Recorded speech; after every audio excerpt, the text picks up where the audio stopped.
Welcome to Madame Raven's. This way to the library. She's been expecting you.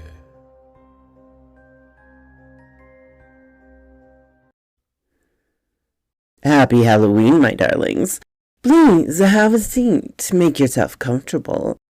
I have special Halloween treats for you. The eyeballs are especially good. Very hard to get a hold of.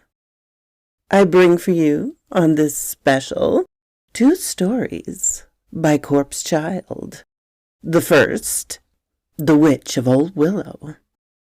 It was almost noon when Jacqueline Crow was led to the oak tree where hung the gallows, forever condemned as a witch, the Witch of Old Willow. A tear betrayed her young face at her folly, hearing still the vicious accusations that they cast upon her in a merciless volley. 12 times the bell clanged. Upon the last, she was hanged. She began to cry, the noose not allowing her to die. She feared she would hear their vile persecutions for evermore, the devil's devout whore. By no ear were Jacqueline's cries met with mercy, having marked her utter word as perverse heresy. Tighter the lethal hemp dug into her pale skin, death not yet relieving her of her wrongful accused sin. In the corner of her oceanic eye, the dark shadows in the crowd she did spy. She could hear his voice, the blasphemous sound. Her dread was now unbound. She could hear him now, goading her in her desperate sorrow. Say it, my sweet dear, pledged to, by my black hand follow. With kerosene and fire, her persecutors sated their murderous intent. Her cries and pleas for mercy were all but spent. 2 sparks, and the pyre 'neath her bare feet was alight. Dread pervaded her at the recollection of that sad grave night. Through the woods she and her lover would tread. In those woods his pledge of undying love to her was said. In the eyes of her lover she was helplessly entranced. Around a fire they all night danced. Out of sight behind the tall pine there stalked the shadow, fouler than the filthiest swine.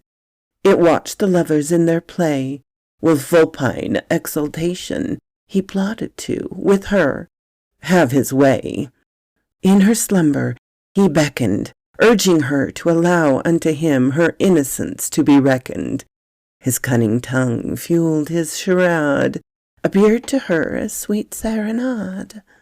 Entranced, she blindly followed the siren call. That night, laid beneath the spirit, her innocence would fall. Come the risen dawn, she and her beloved were surrounded by townfolk, claiming her to be infernal spawn, for a woodman claimed the witness of a horrid scene in the night, the act of an appalling, unclean rite. By hand and foot she was bound. Despite her wails, no mercy was found. Not even her love spoke to her aid, claiming with the demon he saw her laid. The court's judgment was swift. The extinction of her life declared a boon, a gift. 3 sunsets passed in utter anguish. To a cold, filthy, dark, and unforgiving cell she would languish. She looked up to the waxing moon during the last nightfall. Merciful Lord, hear my call. In her heart she knew she had, by God, been forsaken. She felt her hope, her joy, and her will to live slowly be taken. Then from the dark, abyssal shadow, he came, bearing the promise that her fate, her soul, would not suffer the same.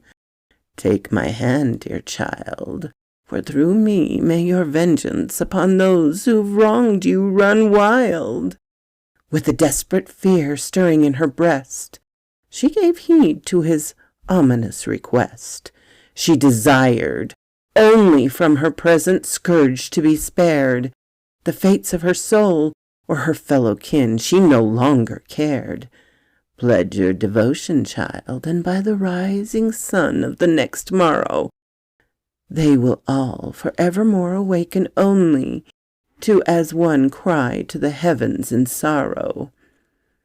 Higher and higher she watched the flames climb, feeling their unmerciful scorch. She looked to his eyes once more and knew it was time. Wanderer from beyond, Lord of shadow, I beseech you, deliver me from peril, and deliver them unto woe. My body, my heart, and my soul I will pledge to your every whim. Upon the conclusion of her damning and sacrilegious hymn, she screamed to the sky in agony. The crowd merely looked on in apathy, confident that they'd ridden the land of wickedness. Thus the skies blackened, and over them all was spread a mysterious dredge of sadness, whence the raging elements greedily consumed the dry oaken pyre, reducing her to ash and searing her mind, heart, and soul by hell fire. They dispersed, a creeping dread eclipsing their former victory. Why and how was still a mystery. Through the darkening beyond she tread, a vile place where even the innocents were bled. Pervading the void around her, she heard their anguished cries. Their tears and their screams told no lies. They told her, through mind, body, and heart, how far her soul had fell, for she knew she would now forever tread in hell. The burning sigil of Tartary upon her forehead would mark her heavenly isolation. The last tear she could ever shed was in utter desolation. Through the seemingly endless eons, her conscience grew numb. Slowly the will of wrath she would succumb. From within her never-ending cycle of woe, she remembered her promise to the demon, wreathed in shadow. Her body, her heart, and soul she would pledge to his every whim. Suddenly, there he stood, her dark seraphim. By my will I have delivered you from God's hand. By my power you shall spread terror upon your once native land. And with her soul empty and her heart bent, she vowed that only when the blood of her persecutors and their descendants soaked the earth would her fury be spent. It was a grave dusk that upon Old Willow she came, her first target, a young and gorgeous dame. The last thing that the dame would experience would be crippling fright. In her victim's suffering, Jacqueline took malign delight. The maiden's death did not end the depravity.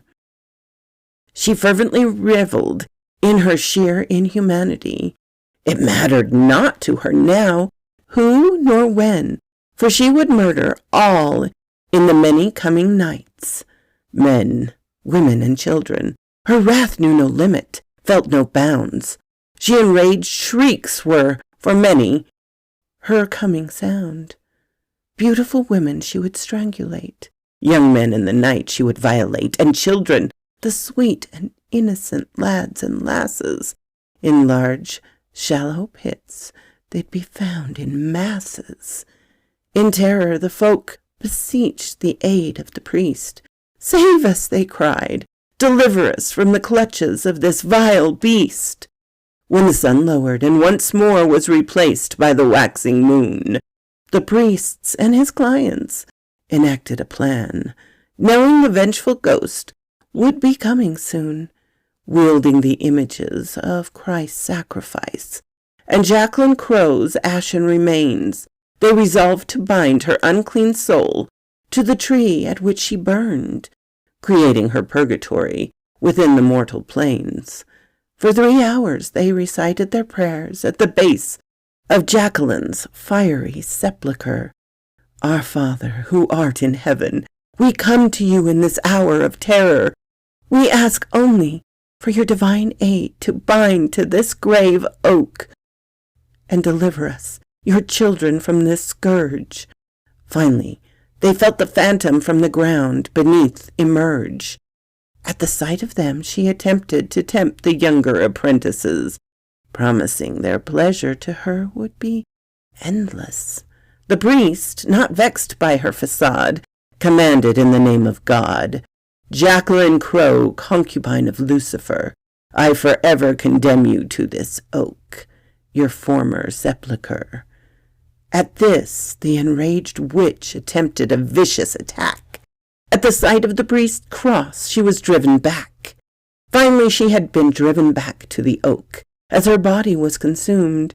In the shadow's name she would evoke, "With your pious ways you have brought you and your bleating sheep only slight relief. Even bound my power will always bring upon you all misery and grief. Remember this, for this tree will always bear this curse. Any of whom would take of it its delicate fruit, their bodies will be forfeit for me to traverse. Through them my power and spirit will thrive anew." With her final declaration, she was finally subdued. The clerics dispersed, returning to their homes, confident that the evil they faced no longer freely roams. Despite the victory, they would negate the phantom's dying claim, fearful that she may not again so easily be tamed. From each day hence, it was declared that the accursed tree was forbidden, punishable as a high offense. For many moons following, the townfolk were able to live in bliss. Most of them, seeing the blooming fruit, found it in them to resist. Such, however, would not last, for upon an unsuspecting victim, it was supposed that a mysterious temptation was cast. The boon to eat of the cursed fruit was relentlessly insistent.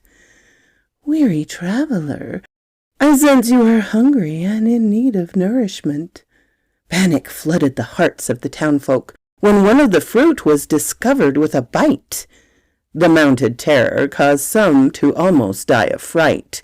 Who had unleashed this monster, allowing it to once again wander?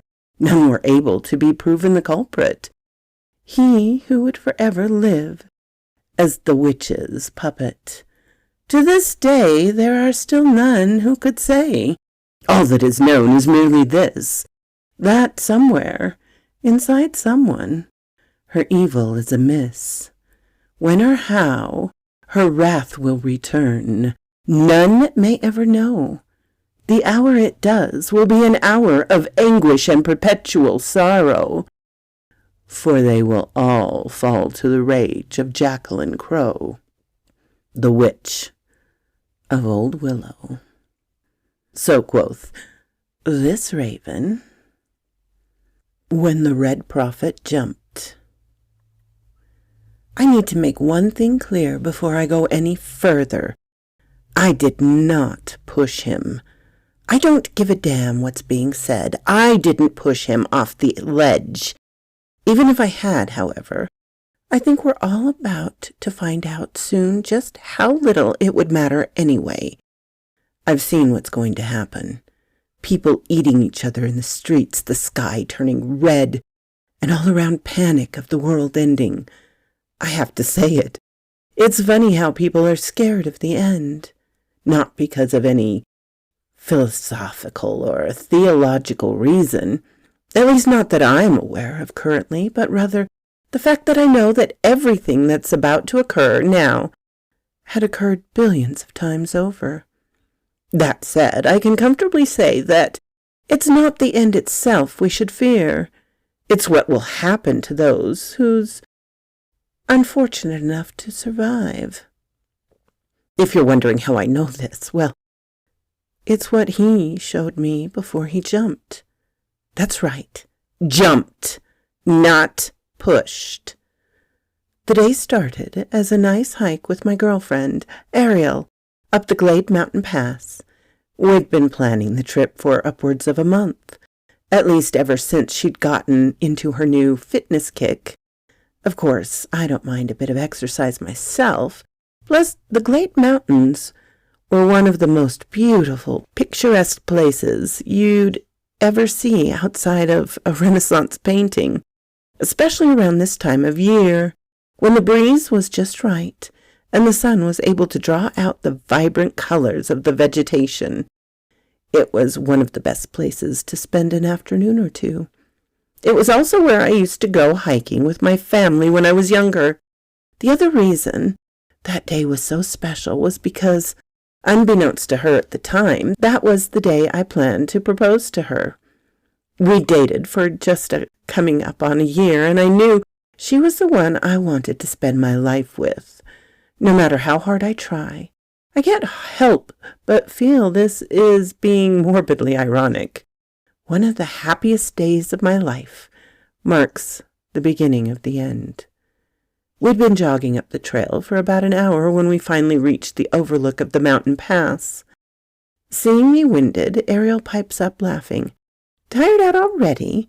Looks like we're going to need to do this more often." Yeah, make your jokes, sweetheart. After managing to make it to the nearby bench across from the overlook, we sat down and started unzipping our backpacks for the lunches we packed. "God, it's so beautiful out today." I smiled. "I can see something even more beautiful." "What was that, Pumpkin?" I snapped from a daze. "Huh? You said something." Crap, she heard me. I started blushing. Well, I guess now's as good a time as any to spill it. It's nothing. It's just that, well, we've been dating for a good while now, and that's when I noticed she wasn't looking at me anymore. She was staring off into the distance to the overlook. Confused, I followed her gaze to see a man standing in front of the plaque that marks every mile or so up the trail. The guy wore a dark red hooded robe, which was extremely puzzling to me, given that this summertime was only just beginning to end. He can't be comfortable wearing that, I thought. He raised his hands to the air, like he was a preacher or something. Weirdo. "What is he doing?" Ariel asked. Hell if I'd know.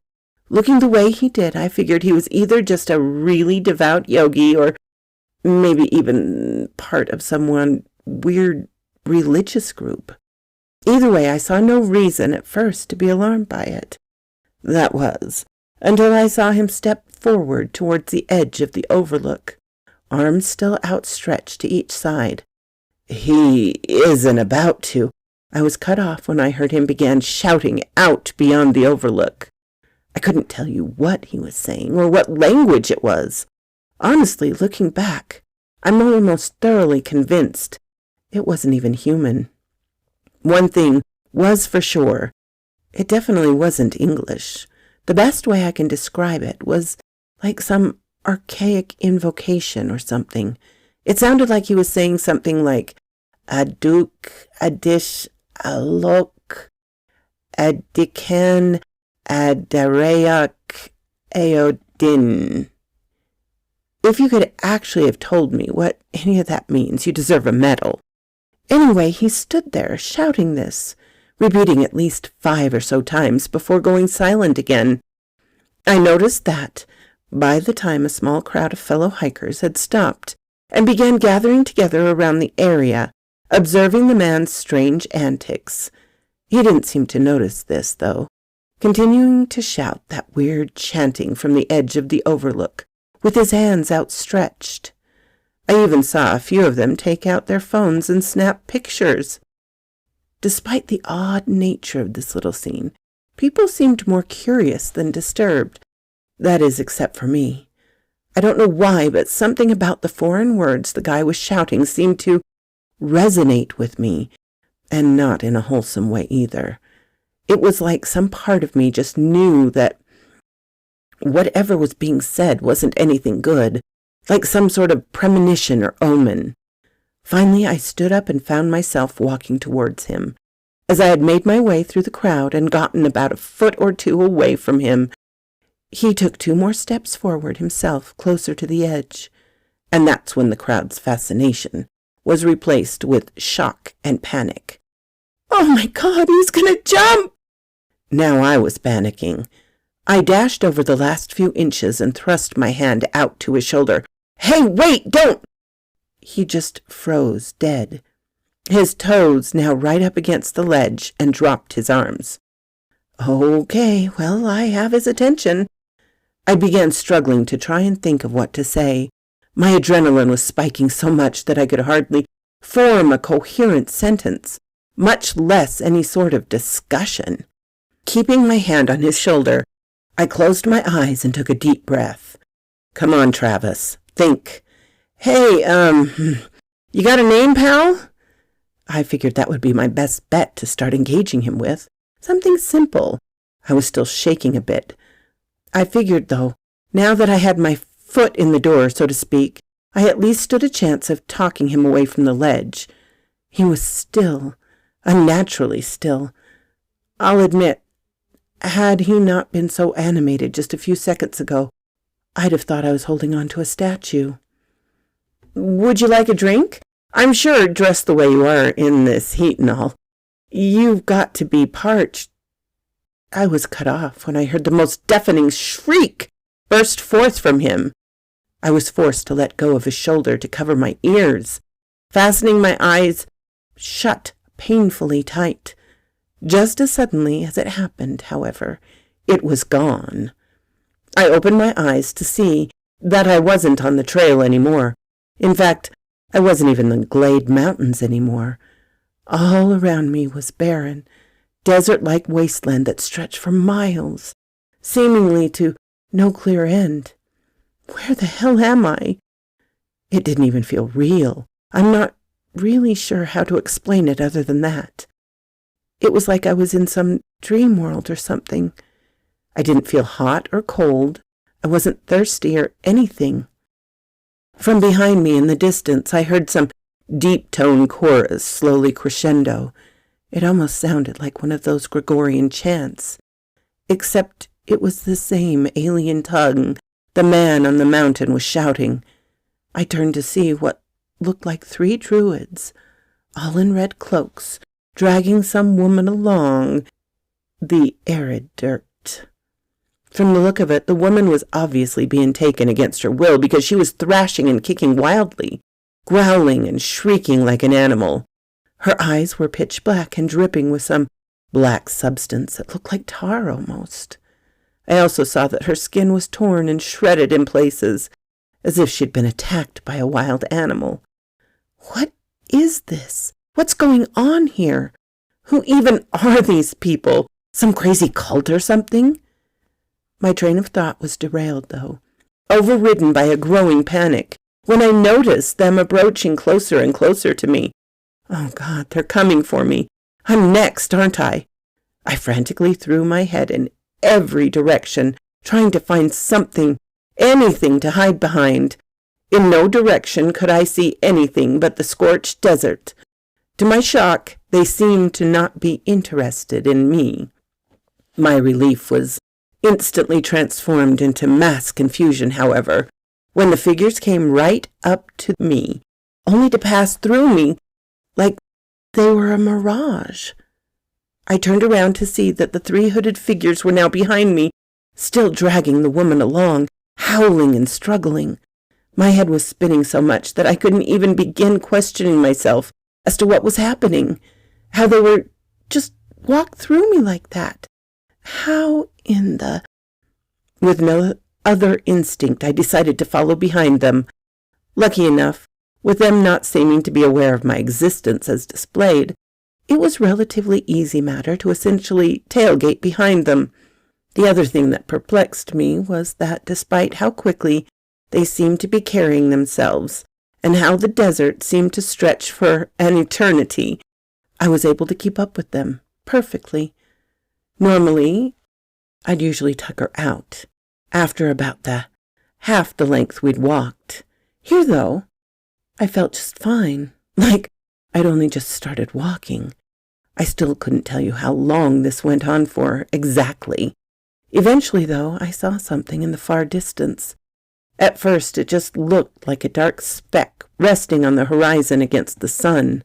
The closer and closer we approached, the more it grew and its features came into view. I could see that it looked to be some sort of a small castle or tower. As I continued approaching the tower, I could hear their chanting getting louder. Suddenly I began to notice more of them gathering around in every direction, all of them dressed in red robes and raising their arms to the air, hailing the ones in front of me. Their combined chanting began to mix together to form one uniform invocation. When we reached the tower, the chanting ceased abruptly.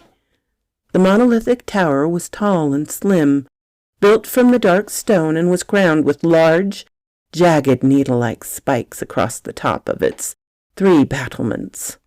It reminded me a lot of those old medieval pictures you see in children's storybooks, where a princess would be locked up in, or something like that. Up close, though, it appeared to be far more sinister than that. I began to hear faint screams coming from the tower in front of me. My blood started to drop significantly in temperature when I saw the sky then transformed from the normal oceanic blue to a dark blood red. Slowly I felt the ground beneath me rumble. It wasn't like how an earthquake rumbles, but rather like a stomach. I know how that sounds, but that's what it was like. Whereas, with an earthquake, the entire ground beneath would shake as one. This was more like the ground was pulsing, like a heartbeat, undulating beneath me and seemingly becoming malleable. Hearing a creaking noise, I looked up to see the large iron gates slowly rise up to reveal the entrance to the tower. In an organized fashion, the hooded figures entered one by one, disappearing into the dark recess within the tower. That's when I could hear the screams become louder, clearer, like they were surrounding me. Like before, I was forced to my knees, covering my ears and closing my eyes. When I opened them again, everything was dark.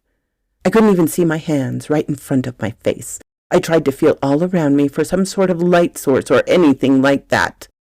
All I could feel was the air around me. Slowly I could hear the sounds of growling snarls from ahead. I still couldn't see anything or anyone. Where is that coming from? Suddenly the growls were drowned out by an intense shriek of pain. That's when, directly in front of me, I could see a man hunched over another person's body. He was stuffing meaty chunks, presumably flesh, into his mouth, devouring them mercilessly. He rose up and screamed to the air in the weird language while tearing at his face, ripping it to shreds as black liquid drained from his eyes. I was horrified. I was confused. I was panicked. All of those. And others don't even know how to begin describing. What was this? What was going on here? Why was I seeing this? What does it even all mean? As I stood, fumbling hopelessly to attempt making an iota of sense out of this chaotic nightmare, I was witnessing. I watched as the black slime that came from the man's eyes quickly engulfed his now skinless face. The man's howling was soon muffled by it, as it flooded over his mouth. I almost was ready to vomit when the slime began to coat his body. I watched the flesh peel itself away from him like it was paper. Eventually, the slime consumed him completely, and he just stood there, neck arched up like he was still trying to scream to the black sky of nothing above. After a few seconds, his body finally relaxed, and the black slime sort of soaked into him. I think it'd be safe to say that what I saw next is responsible for the altogether collapse of my mental health. When whatever, was finally revealed again, I screamed. That thing was now in front of me, the thing that was a human man only 20 seconds ago, was now just about anything but. It had no skin at all on its body, looking like something of a medical diagram. Its arms and legs were slender and gangly. The head, if you could even call it that anymore, was as if all the skin that should have been on the body had somehow wrapped itself around the head and twisted itself in every grotesque fashion imaginable. It was pulsing rhythmically, as if following some weird beat or cadence. From everywhere, yet nowhere, a choral voice boomed one single word, repeating over and over again, Melios, Melios, Melios. Suddenly the carcass that the thing that was once a man started to unravel on itself and seemingly spread all around beneath me. I couldn't take it anymore. I closed my eyes and covered my ears, screaming and shaking my head. No, this isn't happening. This isn't happening. This isn't... I came to see that I was back in the mountains, surrounded by a crowd, and the hooded man in front of me. I found myself in fetal position in the spot I'd been standing in. Looking around, I saw some of the crowd had their phones out and were primarily fixed on me. How long had I been out? I stood up again and turned to the man, whose back was still turned to me. What the hell are you? In response, he stretched his arms out again. I grabbed his shoulder again. Hey, I was cut off, however, when he boomed out from the ledge again. Jubilex, Zentis, Melios. And then he shifted his weight forward and attempted to hurl himself off the ledge of the overlook, taking me with him. Thinking quickly, I was able to grab hold of the edge with one hand, and his robe was grasped tightly in the other. I noticed that the hand holding the robe felt lighter than it should have. Chancing a risky look over my shoulder, I saw that I was now clutching an empty red robe. I saw that the man was still rolling down the mountain. Finally, his body crushed to the ground below. Out of animal reflex, I winced and my body tensed, imagining his body breaking when it hit the ground. When I opened my eyes again, I saw him sprawled out on the ground. He lay motionless, despite otherwise appearing perfectly intact, like he hadn't just plummeted at least 500 feet to the ground, hitting every rocky bump on the way down. My eyes bugged out further when I saw him actually stand up. But how? That fall should have crushed every bone in his body. My shock was immediately eclipsed with terror when, squinting my eyes, I could see that the man, the thing standing at the bottom of the glade mountain, was the same skinless monstrosity I saw before. It stood there at the bottom, cricking its deformed head upwards like it was looking up at me, before darting off and out of view. Before I even realized it, my grip slipped from the ledge, and then I plummeted down the mountain myself. I blacked out after the third impact of my head against the rocks. When I woke again, I was in a medical chopper, being airlifted off the side of the mountain. The ride to the hospital saw me blacking out at least 3 or 4 times. Each time, my nightmares had me reliving the horrific things I saw on the overlook. In them, I could see people mauling each other like uncaged animals. Every time, only one would be left, only to be taken by the figures in red hooded robes. I saw each time their numbers would increase. I could see legions of them, all uniformly chanting, Adurayak, Aduhai, Jubilex, Zanktis, Melios. The last time I woke up, it was to the slow, high-pitched beep of the EKG monitor beside my bed.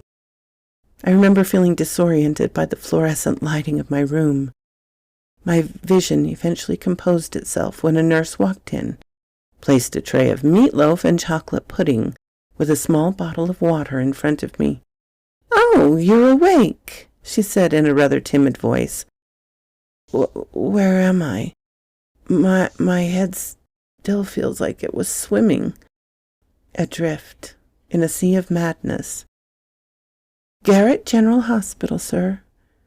What happened? My God, my head.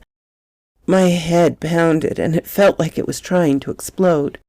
The nurse just smiled, albeit a pretty pink plastic smile, and replied that I'd taken a nasty dive off the mountain. All at once, the whole scene came back to me.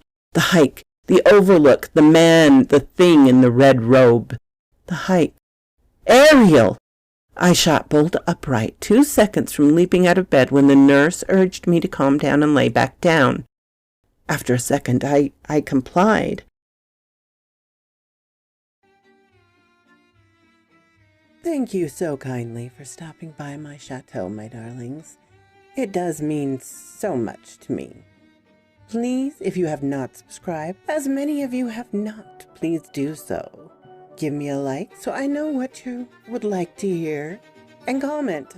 I always love to read your comments. And special thanks to my Patreon and membership supporters.